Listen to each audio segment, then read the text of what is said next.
The announcement came at the worst possible moment, just when the cadets had started to believe nothing at the Galactic Survival Academy could surprise them anymore. The training dome's ceiling shimmered with a projection of a hostile wilderness, jagged black rocks, thorny silver plants, a bruised purple sky. Rows of alien students stood in uneven lines on the simulated ground, armored in standard-issue suits with deactivated tools hanging heavy and useless at their belts. In front of them, on a raised obsidian platform, the instructor watched in silence. She was tall, wrapped in a shimmering scale-like uniform that shimmered with rank indicators. Her 4 eyes glowed faintly as she scanned the line. When her voice finally cut through the low murmurs, it carried the calm weight of someone who had watched too many students fail. "Cadets," she said, "your final trial for this cycle is simple to state and difficult to complete." The murmuring stopped. A dozen languages fell quiet. Not because of fear. The Academy prided itself on being neutral, rational, objective. But because everyone present understood that when the instructor said something was simple, it usually meant the opposite. "You will remain in this environment for 1 full rotation," she continued. "You will have no access to energy modules, no access to stored heat, no access to your personal technology, and no external support. Your mission is as follows." She paused, as if savoring the moment. "Make fire," she said, "without using fire." For a heartbeat, the words hung in the air like a glitch in the audio system. Then confusion broke over the group like a wave. The tall insectoid cadet from the chittering hive world clacked his mandibles. "Instructor, respectfully," he buzzed, "that instruction is self-contradictory." The feathered avian student next to him tilted her head. "Do you mean generate heat? Or plasma? Or light? Define fire, please." A crystalline being toward the back flared with soft blue light, which was the equivalent of raising a hand. "Our species is restricted from open combustion by treaty," he said, every syllable ringing like a glass wind chime. "Is this a legal exam?" The instructor held up one slender hand and the noise cut off again. Her eyes moved over each of them, lingering on posture, breathing rate, the way hands twitched or wings rustled. She let the silence grow heavy. "Fire," she said, "in the primitive sense. Combustion, heat, fuel, and air. Visible, self-sustaining flame. You may not use existing flames, stored energy, or standard chemical igniters. No plasma cutters. No emergency flares. No microreactors. You must start from nothing." The crystalline cadet dimmed. The insectoid's mandibles stopped clacking. "Those who succeed," she went on, "will have demonstrated the capacity to understand environments at the most basic physical level. Those who fail will repeat the course or be reassigned." Her gaze settled briefly on the one human in the group. "Begin." No dramatic countdown. No siren. With a soft chime, the suits confirmed the deactivation of all internal tools. Indicators blinked red, one after another.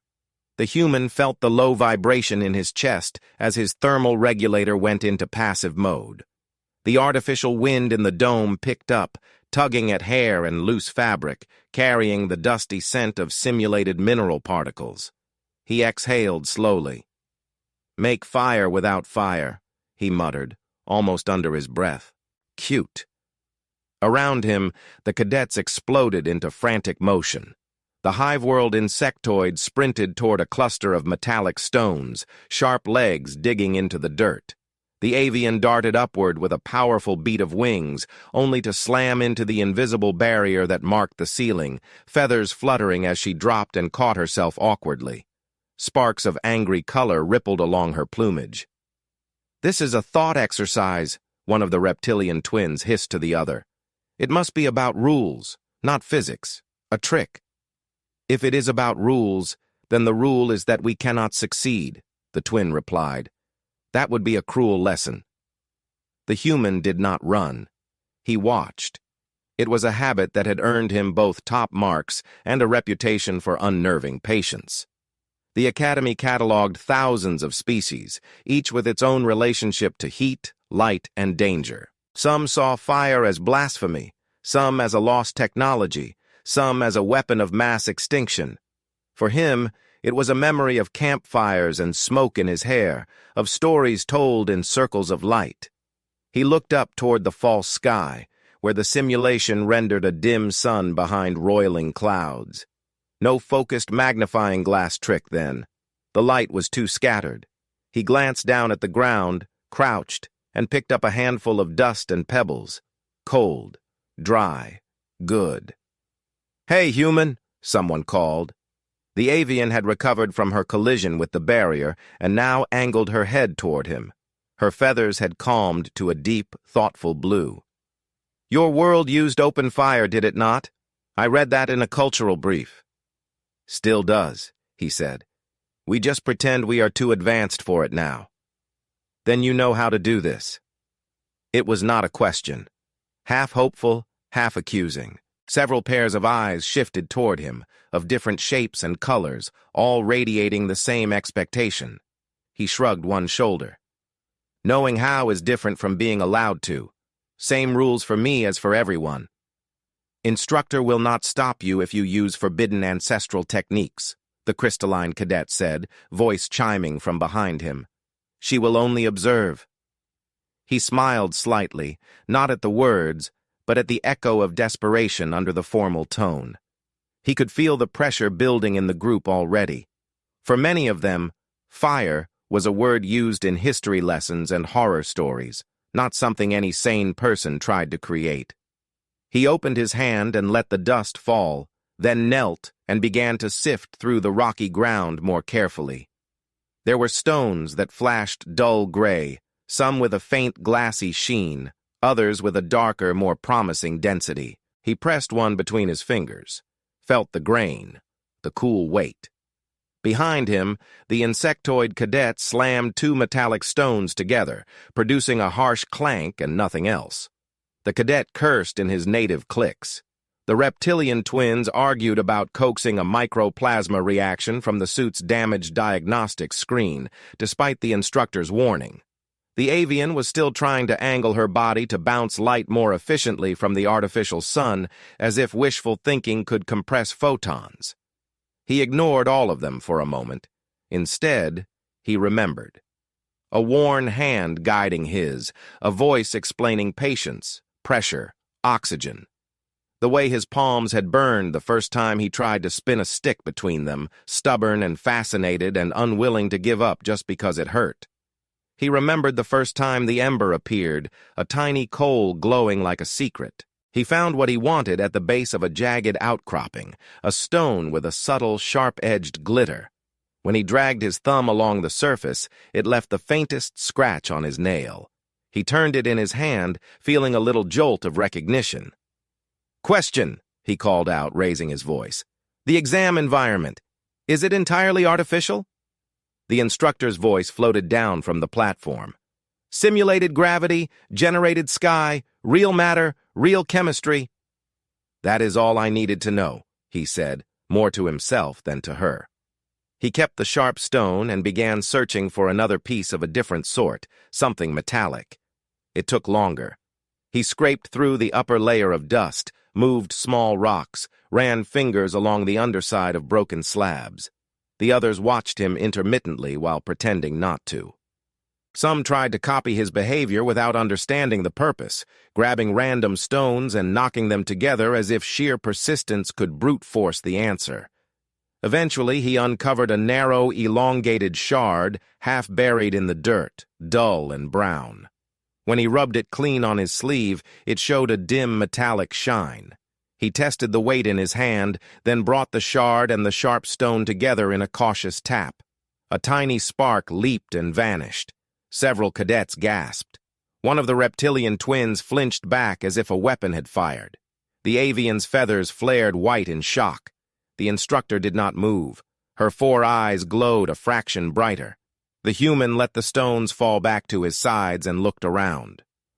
"We will need tinder," he said calmly. "Fine fibers, dry, plenty of air. Any species here have fur or plant matter in emergency packs that is not considered sacred, toxic, or a diplomatic incident waiting to happen? A few nervous laughs flickered through the group. The tension loosened by a hair's breadth. The crystalline cadet's facets brightened with cautious curiosity. "Your sparks do not count as fire," the crystalline cadet said. "Instructor, is this allowed?" "It is within the rules," the instructor replied. Her tone gave nothing away. "The exam states that no pre-existing flame or stored energy may be used. It does not forbid the generation of sparks through mechanical force." The human caught the tiniest hint of approval buried in the neutral cadence, or perhaps he projected it. Either way, he felt the familiar focus settle over him like a well-worn coat.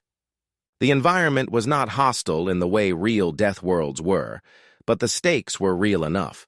This was not only about passing an exam, it was about demonstrating that his species' old stories about campfires and storm shelters still meant something in a galaxy that had forgotten. He tightened his grip on the two stones, feeling the edges dig into his skin. Around him, the others shifted, some stepping closer, some keeping a cautious distance as if he were handling a live predator. The wind simulation rose again, tugging at his hair, scattering dust and potential tinder across the ground. "All right," he murmured. "Instructor wants fire without fire. Fine. We will start with sparks." As he moved toward a patch of scrubby, brittle plants near the edge of the dome, the instructor watched, silent, inscrutable, weighing not just what he did, but how every cadet reacted to it. The test had begun, and in that first slow, deliberate walk toward the small, dry branches, the human already felt the shift. This was no longer an impossible command. It was a puzzle, and puzzles were something he could burn through. The dome's artificial wind carried the faint smell of dust as the human crouched near the brittle plants at the edge of the simulation field. His fingers worked with steady care, testing how the dry stems bent, snapped, and frayed. The moment he judged the fibers workable enough to use as tinder, he began stripping them into thinner threads, rolling them lightly between his palms until they formed a loose bundle. As he worked, a quiet tension radiated from the rest of the cadets. No one spoke at first. The alien students hovered in uncertain clusters, trying to decide whether to copy him, question him, or simply wait for him to succeed so they could imitate the result. The instructor watched them all with the same calm, predatory patience she always had, as if every twitch and posture revealed a hidden truth. The insectoid cadet was the first to break the silence. His legs clicked rapidly as he approached, mandibles flexing with curiosity. "Human," he buzzed. "Why do you touch the plants with such delicacy? Is there chemistry necessary for combustion? Or is this some ritualistic preparation unique to your species?" "It is not a ritual," the human answered without looking up. "It is just how dry plants behave. If the fibers are too thick or too tightly packed, they will not catch the spark." The insectoid tilted his narrow head. "Spark. You used that term earlier. I assumed you meant it metaphorically." "I meant it literally," the human said. He held up the bundle of tinder, then began shaping it into a loose nest with a small depression in the center. The wind threatened to pull it apart, so he cupped it protectively in one hand. "You will see soon enough." A light rustle of feathers signaled the avian's arrival. She landed a careful distance away, her wings folding with reluctance. She seemed torn between admiration and discomfort, as if she was still deciding whether the human's actions were a clever use of physics or a dangerous flirtation with something forbidden. "You speak of sparks as though they are harmless," she said. "In my homeworld's history courses, recorded attempts to generate open flame always ended with catastrophic runaway spread. Entire forests." Her beak clicked softly. "Entire cities." "That is why we use only a very small one," he said calmly. Then, with a faint smile, he added, "Trust me, this will not burn a forest, or a city, or the dome." She fluffed her wings, clearly unconvinced, but not willing to walk away. A dry crunch of crystalline limbs approached from behind. The faceted cadet lowered himself to observe from a closer angle, careful not to cast a shadow over the human's workspace. "It appears that you understand what the instructor intends to test," he said. "The rest of us assumed that a literal flame requirement was designed to force us to confront ambiguity. Yet you proceed as though the task is straightforward." "Straightforward does not mean easy," the human said, setting the tinder aside.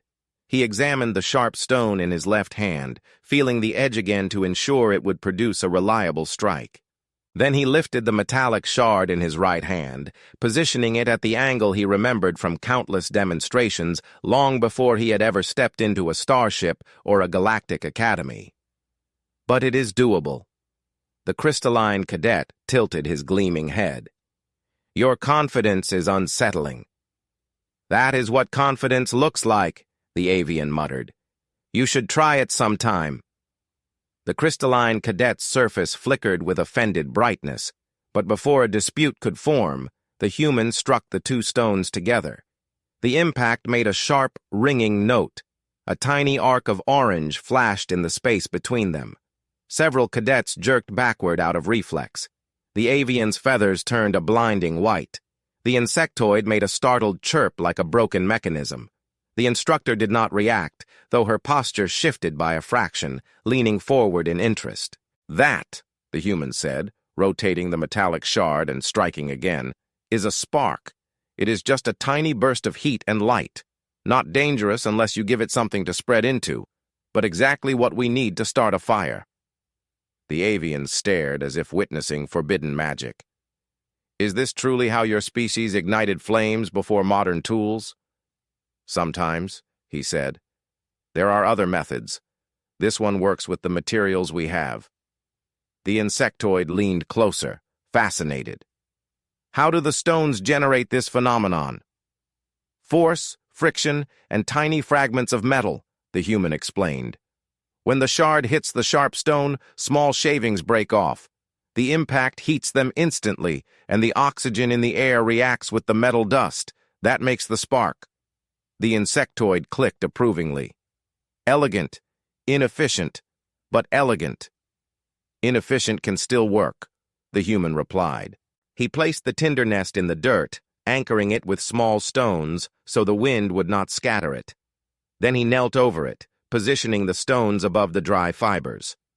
The other cadets stepped back as though the small nest might explode. A few more had drifted over quietly. 2 reptilians, 1 amphibian, and a humanoid student with luminous skin who kept his distance and watched with one hand pressed to his chest as though ready to bolt. The human struck the stones again. A spark jumped. Another, a third, a fourth. Each landed near the tinder but failed to cling. The brittle fibers shifted in the wind, offering only a fleeting moment of contact before the heat dissipated. After a minute he paused, adjusting his posture. He angled his body to shield the fragile nest from the wind. The cadets watched him with growing impatience, not because they doubted him, but because every passing second reminded them that their own attempts had gone nowhere. "Do you not tire?" the crystalline cadet asked after several minutes. "Of what?" the human said, striking again. "Repetition. Repetition is part of the process." "But if you know the process should work," the avian interjected, "why does it not work immediately?" "Because nature does not care about impatience," he said. "It rewards technique, conditions, and steady hands, not speed." The instructor's voice drifted from the platform. "Good. Continue." The reptilian twins exchanged a look of mild annoyance. "She approves of this?" one hissed. "She approves of learning," the instructor replied without turning her head. The human narrowed his eyes, adjusting the angle again. He struck the stones with greater precision. A spark flew, brighter this time, landing directly in the tinder's center. A faint thread of smoke curled upward before the ember winked out. He exhaled, slow and even. It was progress. Not enough yet, but enough to shift something intangible in the air. The watching cadets leaned forward unconsciously. Even those who feared fire seemed unable to resist the slow-building tension of possibility. He resumed striking, each motion careful, deliberate. Smoke appeared again, thin at first, almost shy. Then a tiny glow pulsed inside the twisted fibers. It lasted half a second before fading, but the group reacted as though the dome itself had changed gravity. "Oh!" the avian exclaimed, feathers flashing teal with excitement. "It responded!" "It almost ignited," the insectoid buzzed. "Fascinating." "It will ignite," the human said. "It just needs more heat." He continued the rhythm, strike, spark, breath, until the ember finally caught. A faint red point glowed inside the tinder, trembling in the stirring wind. He leaned down carefully, cupping his hands around it, and released a steady, gentle breath toward the center. The ember brightened. Smoke thickened. The dry fibers curled inward, surrendering to the heat. The entire dome held its breath. Then the ember grew, slowly, reluctantly, but undeniably. The instructor finally descended 2 steps from her platform, expression unreadable, but gaze locked on the forming glow.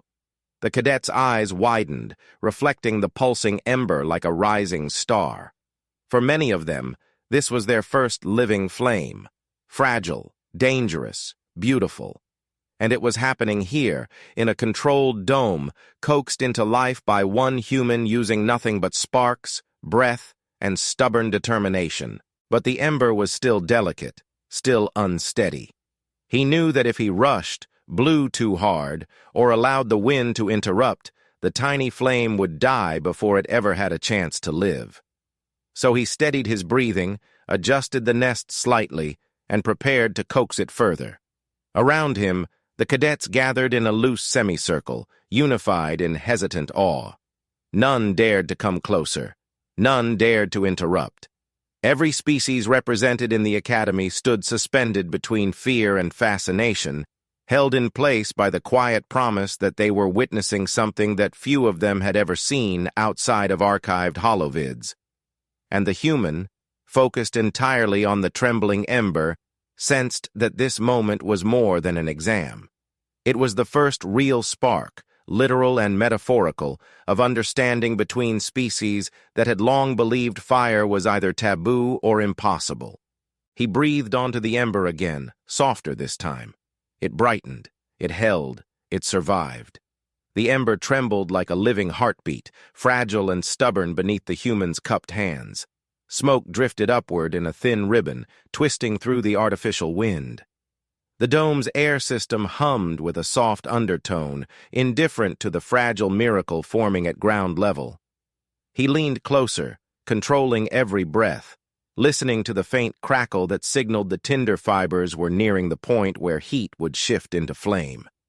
Around him stood the silent semicircle of cadets, each one tense and unmoving, as though any sudden motion might extinguish the nascent glow. The instructor remained still on the steps of the platform, her 4 eyes narrowed with fascination she refused to express openly. The ember dimmed for a moment, shrinking into the dry fibers. He felt the shift immediately and steadied his posture. His palms shielded the nest from the gust that rolled through the dome, and he blew gently again, guiding just enough oxygen into the forming core.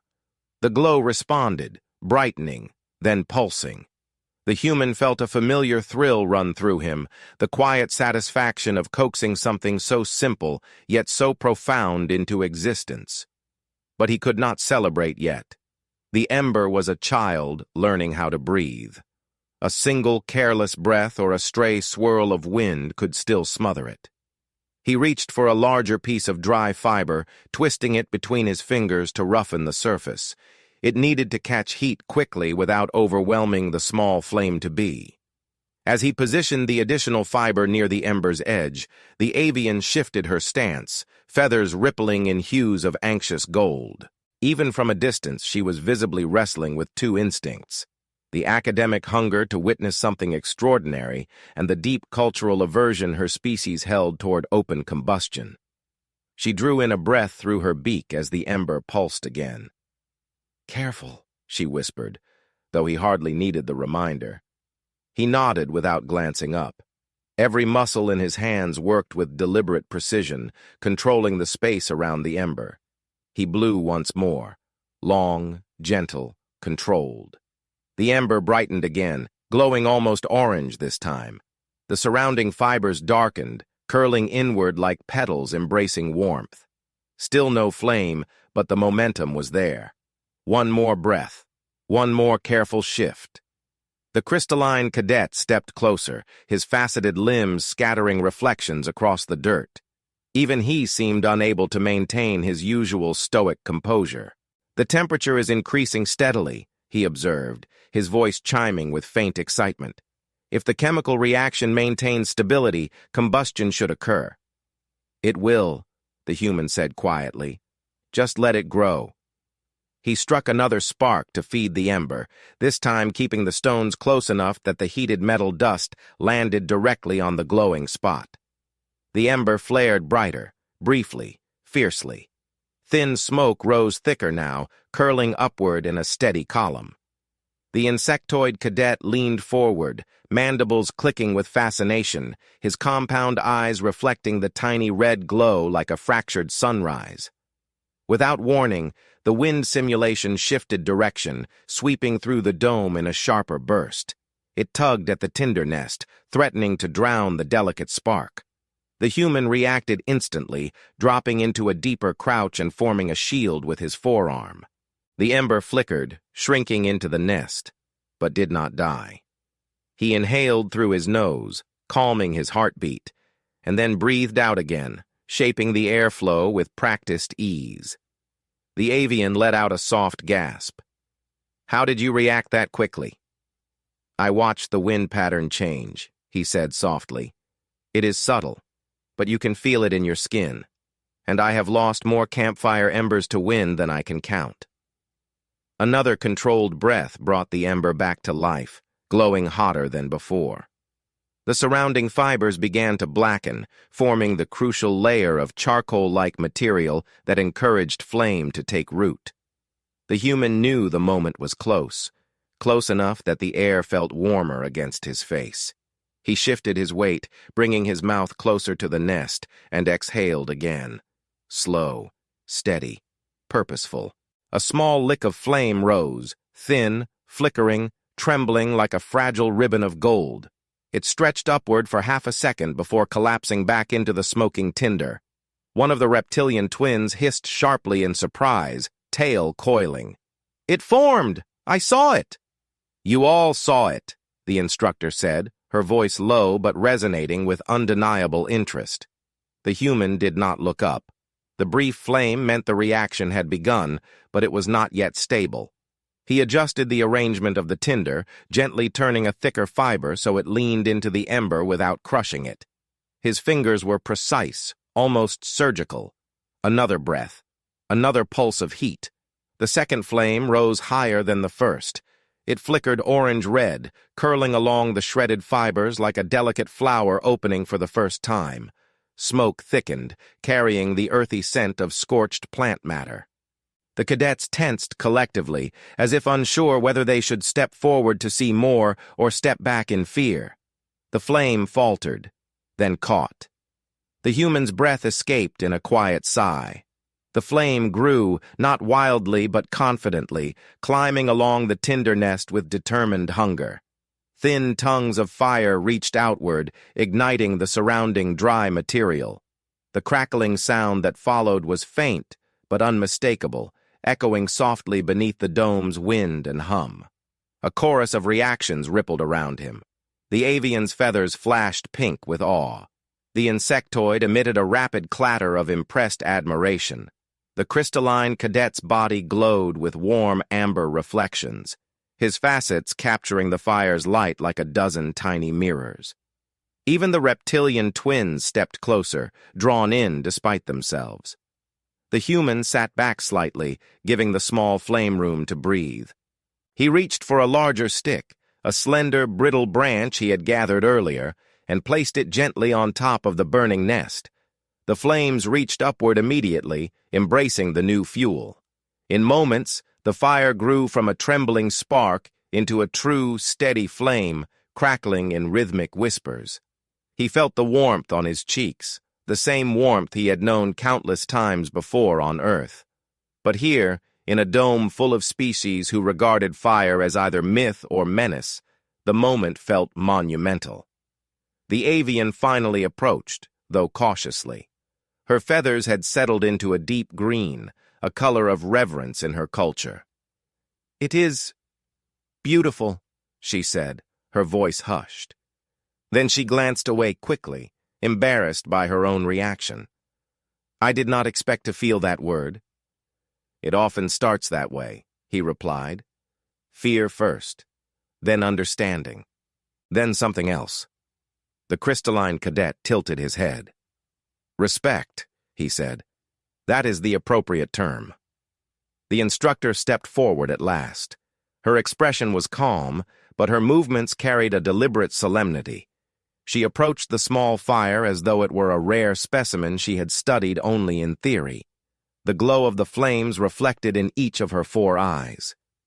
"You have created open combustion in a controlled environment," she said, "without stored energy, without tools, without violating any rule of the assignment." Her gaze flicked from the fire to the human. "This exercise is not yet over, but you have demonstrated comprehension beyond the expectations of this course." Without shifting her gaze from him, she raised her voice slightly. "Observe, all of you. Fire is not chaos by default. It is a controlled reaction. It is knowledge, and knowledge is what we study here." The flame crackled softly, as if in agreement. The cadets moved closer in small, hesitant steps. Even those who had watched with fear now leaned in, curiosity outweighing instinct. One by one, the alien students began to circle around the growing flame. Their eyes, whether multifaceted, feather-framed, reptilian, or crystalline, reflected the warm glow. The instructor stood behind the group, her posture rigid, but her expression unmistakably approving. The human tended the fire carefully, placing another branch to stabilize it. The flame brightened, illuminating the semicircle of students who had come to witness something few of them had ever seen. And as the warmth spread outward in gentle waves, he realized that the next step of the exam would not be about the flame itself. It would be about teaching others how to approach something they had been taught to fear. The ember had grown into a flame, and now the lesson had to grow with it. The small fire flickered steadily in the dome, marking not only a success in survival training, but the beginning of understanding between species who had never touched fire before, and a human who knew exactly how to guide them further. The fire glowed with a steady, confident light as the cadets stood encircling it, entranced by the warmth and the soft crackle rising from the tinder nest. The human watched their faces, the subtle shifts in feathers, scales, and crystalline facets, as the flame reflected in their eyes. For a brief moment, the dome felt like an ancient gathering place, not a sterile training environment.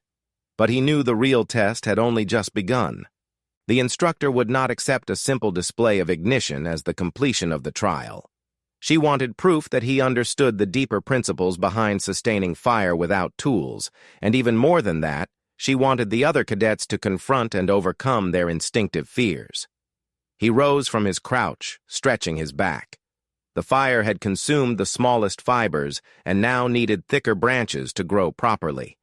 He selected a sturdier stick from the pile that he had gathered earlier, placing it into the flame at a careful angle so that oxygen could still flow freely.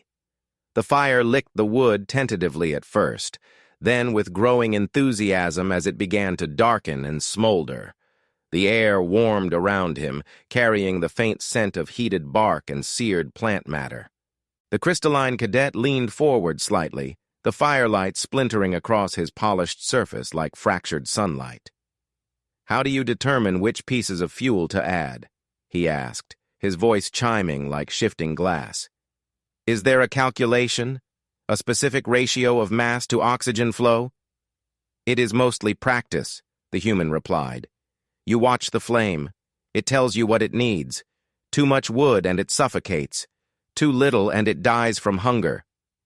The cadet hummed thoughtfully, his body glowing a subdued amber as he processed the explanation. The avian stepped closer, her feathers shimmering with an uncertain pink. "Your species relies heavily on intuition," she said. "It feels unpredictable to me."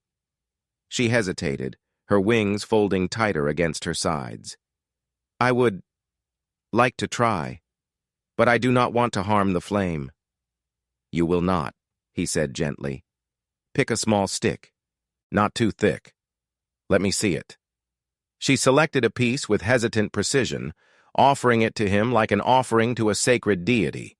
He examined it briefly, then nodded. "This one is good. Now place it near the edge of the flame. Not inside it. Just let the heat reach it first." She stepped closer, talons leaving small dents in the dust. Her breathing quickened as she extended the stick. The flame reached toward it with a small curl of golden heat. For a moment she froze, wings trembling, but she held her position until the wood began to darken. When a thin line of smoke rose from the stick's surface, she pulled back with a startled hop, feathers flaring yellow. "It responded to me," she whispered, stunned. "Of course it did," he said. "The fire is not alive, but it reacts to the world around it. Think of it as a dance between heat, fuel, and air." The insectoid cadet rushed forward next, unable to contain his excitement. "I wish to observe the chemical degradation up close," he buzzed. He leaned so near the flame that the human had to place a steadying hand on his shoulder to stop him from sticking his face into the heat. "Easy," the human said. "Fire does not need to be touched directly. You will feel it even from here." The insectoid recoiled slightly at the warmth. His exoskeleton hardened reflexively, the plates tightening. "Remarkable. It is both dangerous and inviting." "That is part of its nature," the human agreed. The instructor observed everything silently. She watched every student, every reaction, every movement of the flame, as though cataloging the unfolding dynamics. At last she descended the final step of the platform, approaching the group with slow, purposeful strides. "As you can see," she began, "the fire provides light, warmth, and illumination of knowledge, but it also carries risk. What determines success in this trial is not merely creating flame, it is understanding how to control it under adverse conditions." Her gaze shifted to the human. "Control it," she commanded. "Sustain it, and prove to the cadets that you can adapt your technique." He nodded once, accepting the challenge. He knelt beside the fire again and examined the environment. The artificial wind had shifted twice already. He could sense the slight pressure change in the air. The dome was preparing another gust. He took a handful of dry dust and tossed it lightly into the air, watching how the particles drifted. The movement told him exactly where the incoming gust would strike. "Stand back a little," he told the cadets. "The wind will hit the flame from that direction." The avian stepped aside immediately. The crystalline cadet positioned himself at an angle to block some of the airflow with his body, acting like a reflective barrier. The reptilian twins watched with narrowed eyes, tails twitching in anticipation. The wind hit. The flame bent sharply, almost horizontal, threatening to roll over and smother itself against the ground. But the human was ready. He grabbed a thin piece of bark from the ground and held it at an angle opposite the wind, creating a shield that redirected oxygen without depriving the flame of air. The fire flickered violently at first, but as the wind stabilized, it straightened, clinging to the burning wood and licking upward again. The reptilian twins hissed in approval. "You anticipated the dome's manipulation." "I felt the shift," he said. "You can always read the environment if you pay attention." The instructor's expression remained neutral, but something in her stance suggested a flicker of satisfaction. "Now," she said, "you will increase the fire's size." He selected 2 larger branches, placing them carefully so they formed a small lean-to shape over the existing flame. The fire stretched upward, eager for the new fuel. It ignited the first branch quickly, but the second resisted, its internal moisture delaying combustion. He patiently rotated the branch, exposing the driest section to the core of the flame. After a moment, smoke wreathed around it, then a thin line of glowing red spread along its surface. The cadets watched with growing confidence. "If it resists," the insectoid asked, "do you force the issue?" "No," the human said. "You give it time. Fire punishes impatience." The avian's feathers turned green again, a color he recognized now as thoughtful reflection. "This is meditative. I did not expect that." "It can be," he said softly. The crystalline cadet edged closer. "May I attempt to add fuel?" "Yes," the human said. "Choose a branch and place it gently. Do not disturb the airflow." The crystalline cadet picked up a thin stick and attempted to place it near the flame, but his movements were too abrupt. The stick fell from his hand and collapsed onto the fire, smothering part of it. The flame hissed, shrinking rapidly as ash collapsed inward. The crystalline cadet recoiled, facets dimming in distress. "I damaged it. I apologize." "You did not damage it," the human said calmly. "You changed its rhythm. Fire is resilient."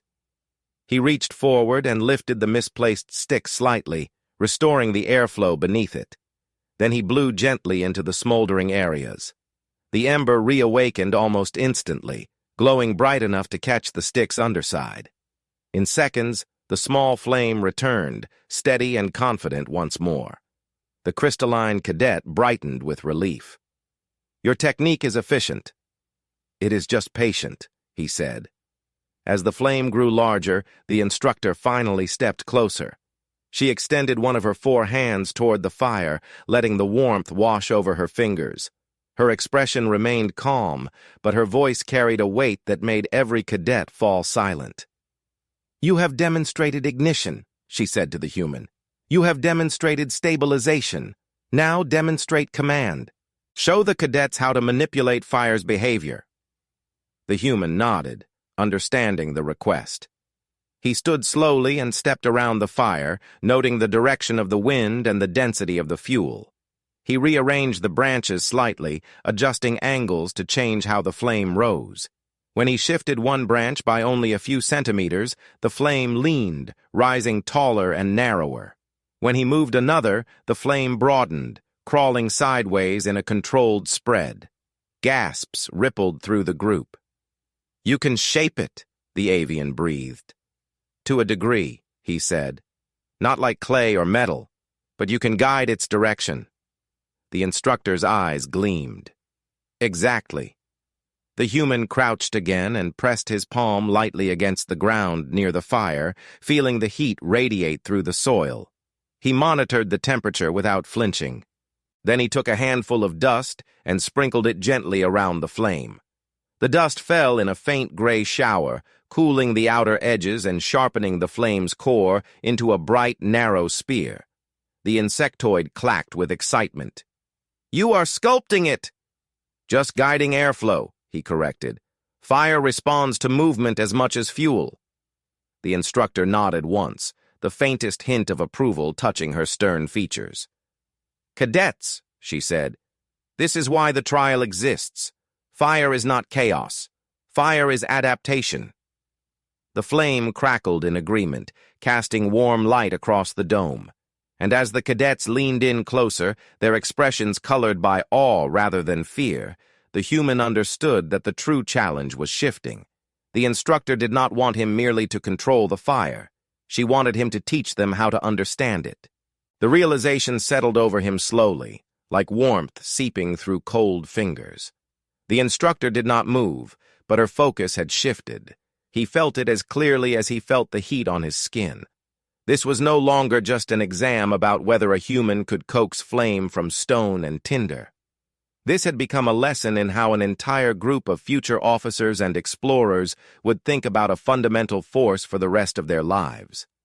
He glanced around the circle, at nervous feathers, polished crystal, coiled tails, clicking limbs. The cadets no longer stared at the fire as if it was an enemy. Curiosity had cracked their fear, but curiosity alone was not enough. Knowledge needed practice. Practice needed participation. He took a breath and straightened. "All right," he said, raising his voice just enough to reach everyone. "Instructor wants command. That means you cannot stay back and just watch. Each of you is going to work with the fire, one by one." A wave of unease moved through the circle. The avian's feathers shifted toward a pale, doubtful blue. The crystalline cadet dimmed, facets reluctant. The reptilian twins exchanged a look that contained equal parts wariness and stubborn pride. Even the insectoid, who had seemed the most eager, flicked his antennae nervously. The instructor folded two of her arms behind her back. "You heard him," she said quietly. "This is not optional. Participation is required. The Academy does not train observers. It trains practitioners." That settled the matter. The cadets adjusted their stances, some squaring shoulders, others drawing in slow, bracing breaths in whatever way their physiologies allowed. The human stepped aside from the fire so no one could mistake this for an exclusively human domain. "We will start simple," he said. He turned to the insectoid. "You first. You wanted to see the reaction up close? Now you control a part of it." The insectoid swallowed, his mandibles twitching. "What must I do?" "Feed it," the human replied. He pointed to a thin branch near the insectoid's feet. "Pick that up. Bring it slowly. Watch how the flame responds even before it touches the wood." The insectoid obeyed, though every step looked like an internal argument. He lifted the branch and moved it with surprising care. As the tip neared the dancing light, the flame leaned toward it, attracted by the fresh fuel. The insectoid paused, mesmerized. "It is reacting to my movement," he whispered. "Yes," the human said. "Do not drop it. Rest the end of the branch near the edge. Give the fire something easy to bite into." The insectoid did as instructed. The flame curled up, tasting the new surface. In seconds, the wood began to darken, and a small tongue of fire climbed the branch. Heat washed onto the insectoid's face. He flinched, but did not retreat. His antennae curved forward in intense concentration. "It is obedient," he said slowly, "so long as I respect the boundaries." "Exactly," the human answered. "Step back now. Let the next person try." The insectoid retreated with an air of someone who had just shaken hands with a dangerous dignitary and survived. The avian was next. She did not wait to be called. She stepped forward on her own, talons crunching softly in the dust, eyes half narrowed as if she was trying to imprint every detail into memory before fear could take control. "What do I do?" she asked. "Not feed it," he said. "Dampen it." Her wings jerked. "Dampen? As in extinguish?" "Not completely," he clarified. "Just slow it down. Restrict fuel, not air. This is about control, not destruction." Her feathers shifted through a storm of colors before settling into a wary green. She exhaled sharply. "Very well. Tell me how." He pointed to the cluster of sticks that framed the fire. "See how the flame spreads along the smallest branches first? Slide one of those away from the center. Gently. That will thin out its path." She extended a careful talon, each movement slow and deliberate. The nearest flame reached toward her touch, but she kept a steady hand and nudged a charred branch aside. The flame faltered for a moment, thinning, then regrouped and centered itself on the remaining fuel. "It shrank," she said, astonished. "I did that." "You redirected its attention," he replied. "Fire goes where you give it a path." A slow smile broke across her beak, fragile but genuine. "I expected it to fight me. It did not." "Fire does not have intent," he said. "That is the mistake many species make. It only follows rules. If you understand the rules, you are not at its mercy." The crystalline cadet approached next without prompt, already thinking ahead. "You spoke of airflow earlier," he said. "May I attempt to influence that factor instead of fuel?" "That is a good idea," the instructor interjected, her tone carrying a faint note of approval. The human nodded. Do not blow on it. Your breath might be too strong for this size. Use a barrier instead. Block one side for a moment, then remove it and observe. The crystalline cadet extended an arm, positioning his limb in the path of the breeze the dome still provided. The flame leaned away, then straightened when he shifted. He experimented with small adjustments, altering the flame's shape without touching the fuel at all. His facets brightened with satisfaction. "This is elegant," he said. "This is a system of variables, not just untamed reaction." "Now you understand why my ancestors loved it," the human answered softly. The reptilian twins came together. That was typical of them. They always approached tasks as a pair, even when graded individually. The instructor allowed it for now, perhaps curious to see how their shared instincts would interact with the fire. "You will both learn to extinguish it properly," the instructor said. The twins exchanged a look. One hissed softly. "Stamp it out?" The human shook his head. "Do that in a forest and you crush embers into hidden pockets that can reignite later. We want it dead, not pretending." He pointed to the ground, to a patch of loose soil nearby. "You will smother it, layer by layer. One of you gathers dust, the other applies. No dumping. Sprinkle around the base first, not on the top. You want to starve it of air without throwing burning fragments." The twins moved in practiced coordination. One scooped dry soil with cupped claws, the other cast it in a thin ring around the flame. The fire shrank as the oxygen at its base thinned. Then they added more, narrowing the ring until it slid inward. The flame recoiled, wobbling under the creeping blanket of dust. "Not yet," the human cautioned. "Watch the core. When that dims, then you finish it." The twins stared hard at the remaining glow. When the central flame guttered, one gave a sharp signal, and the other dropped a final veil of earth across the embers. Smoke seeped through for a moment, then stopped. Silence fell. The circle of cadets stared at the small mound of dust where the fire had been. The space seemed suddenly colder. The human knelt, pressing his hand to the soil. The warmth was still there, fading but present. He brushed the top layer aside carefully, confirming that no hidden glow remained. "It is done," he said. The instructor stepped forward until she stood at the exact spot where the flame had burned brightest minutes earlier. She stared down at the disturbed earth, then lifted her gaze slowly, taking in every cadet in turn. "This is what I intended," she said at last. "Not a spectacle, not a trick. A practical understanding of a force that your governments, your academies, and your histories have often wrapped in superstition, fear, or arrogance." Her 4 eyes settled on the human. "You have exceeded the parameters of the assignment. You were asked to create fire without access to existing flame, stored energy, or standard tools. You did that. Then, without being ordered, you transformed this trial from an individual challenge into a group lesson. You treated fire as knowledge to be shared, not as an advantage to hoard." He shifted, suddenly aware of the weight of so many eyes on him. He had not thought about it that way. To him, teaching had simply felt like the next logical step. Fire alone was one victory. A room full of people who understood it was something larger. The instructor turned to the cadets. "You will remember this exercise after you forget the names of half your coursework. Someday, one of you will land on an uncharted world with no working equipment.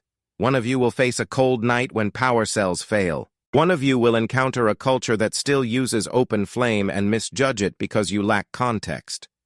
She gestured to the scratched stones near the human's feet. "When that happens, you will not panic. You will not dismiss what seems primitive. You will recall that heat belongs to physics, not to any one technology level. You will recall that a human showed you how to turn friction and air into light." A faint, wry note entered her voice. "You will also recall that you almost failed a trial that your ancestors once passed without instruction." A few cadets shifted, embarrassed. The avian ruffled her feathers. The crystalline cadet dimmed briefly, chastened. The instructor folded all 4 arms behind her back again. Evaluation for this exercise is as follows. Human cadet, distinction, with commendation for initiative and cross-species pedagogy. Insectoid cadet, satisfactory participation and observational insight. Avian cadet, commendation for confronting cultural fear. Crystalline cadet, analytical contribution recognized. Reptilian twins, competent teamwork and controlled termination of risk. The reptilian twins straightened, clearly proud in their stoic way. The avian blinked, visibly startled by the commendation. The insectoid's antennae rose with pleased surprise. The crystalline cadet's facets glowed with a steady, humbled gold. As for the group as a whole, the instructor continued, you have passed. Barely. Do not let that comfort you. Let it motivate you. Survival does not forgive complacency. Then she glanced up toward the dome's ceiling. Computer, end simulation. The purple sky shimmered, dissolving into neutral academy gray. The jagged rocks and thorny plants faded into smooth training floor. The illusion of wilderness vanished, leaving the cadets standing in a wide circular chamber under stark white light. The only trace of what had occurred was the small mound of disturbed soil and the faint scent of smoke in the air. The human straightened slowly. Without the simulated wind, the room felt oddly still. The warmth that lingered in his memory did not come only from the vanished flame. It came from the way the cadets now stood a little closer to him than before, no longer treating him as an unpredictable curiosity, but as someone whose strange background had value. The avian approached first. She stopped in front of him and bowed her head in a gesture of formal respect from her world. Your guidance altered more than the fire, she said quietly. On my homeworld, open combustion is spoken of only in cautionary tales. I did not expect I would ever touch it. Now I know I can stand near it without losing myself. He smiled. That was all you. I just gave instructions. She clicked her beak softly, which he had learned meant quiet amusement. Perhaps, but I am grateful anyway. The insectoid scuttled up next, his legs tapping a quick rhythm. I have logged 15 new hypotheses about thermal management and low-tech resource utilization, he announced. When I publish them, I will cite your demonstration. Make sure you spell my name right, the human said. The crystalline cadet moved closer, his inner light steady. I misjudged your species' relationship to hazard, he admitted. I assumed humans enjoyed recklessness. I now see that what I perceived as recklessness was a comfort with systems I did not understand. That is one of the kindest insults I have ever received, the human replied. The crystalline cadet's facets flickered in what passed for laughter. The reptilian twins came last. One nodded once, the other spoke for both. If we share a deployment someday, he said, we will trust your judgment near unknown phenomena. You see patterns. That is useful. Good, the human said. I will trust you with burying them properly when we are done. The twins' eyes glinted. Agreed. The instructor watched these exchanges without interrupting. Only when the cadets began to drift toward the exit did she step closer to the human. Walk with me, she said. He fell into step beside her as she led him toward the edge of the training chamber. Her pace was unhurried, her gaze fixed ahead. The Academy has long debated whether to incorporate primitive survival modules more thoroughly into the curriculum, she said. Many argued that reliance on open flame was archaic in a galaxy of fusion drives and controlled singularities. Today's result will weigh heavily in that debate. He glanced at her. You are going to recommend expansion. I am, she said. Not because you are human, because you demonstrated something I cannot ignore. There is power in remembering foundational skills. When technology fails, only those who understand the basics of nature endure. He nodded. That is how I was raised. She studied him for a moment. You used knowledge from a childhood ritual to solve a high-level academy exam, and then used that same ritual as a bridge between species. That is unexpected. I just made a campfire, he said. You reframed an old terror, she corrected. For many of these cadets, fire has been a symbol of destruction or regression for generations. You turned it into a tool in their hands. That changes more than you know. She stopped near the archway that marked the chamber's exit. You have earned your distinction today, but more importantly, you have proven why your presence here matters. Humans are new to the Academy. There are factions who still question the decision to admit your kind on equal terms. Exercises like this will answer them better than any argument. He felt a knot in his chest loosen. He had known, of course, about the whispers in the corridors, the offhand comments, the subtle doubts. It was one thing to outscore a few cadets on a written exam. It was another to leave an imprint on how the Academy itself thought about survival. "Thank you," he said simply. She inclined her head ever so slightly. "Do not let it go to your head. The next trial will not involve fond memories from your childhood. You will need more than nostalgia." He laughed under his breath. "I will keep that in mind." She turned away, then paused as if remembering something. "One more thing. The phrase I gave the class at the beginning, make fire without fire. Did you find it unfair?" He thought about the sharp stones, the trembling ember, the circle of cadets leaning closer, the shared breaths, the final smothering of the flame. He thought about the way the assignment had seemed contradictory at first, and how, step by step, it had unfolded into something deeply logical. "No," he said, "you did not ask for the impossible. You only asked us to remember that the word fire does not belong to tools." A faint, rare smile touched her mouth. "Correct." With that, she left him at the threshold, her strides carrying her toward her next obligation. He remained for a moment, alone in the now empty chamber, staring at the small mark left on the floor where the fire had burned. The simulation had removed the illusion of wilderness, but it had not erased the memory of heat, light, and shared discovery. He crouched and pressed his hand lightly to the cool ground, tracing one fingertip through the ash that remained. It smudged his skin in a thin gray line.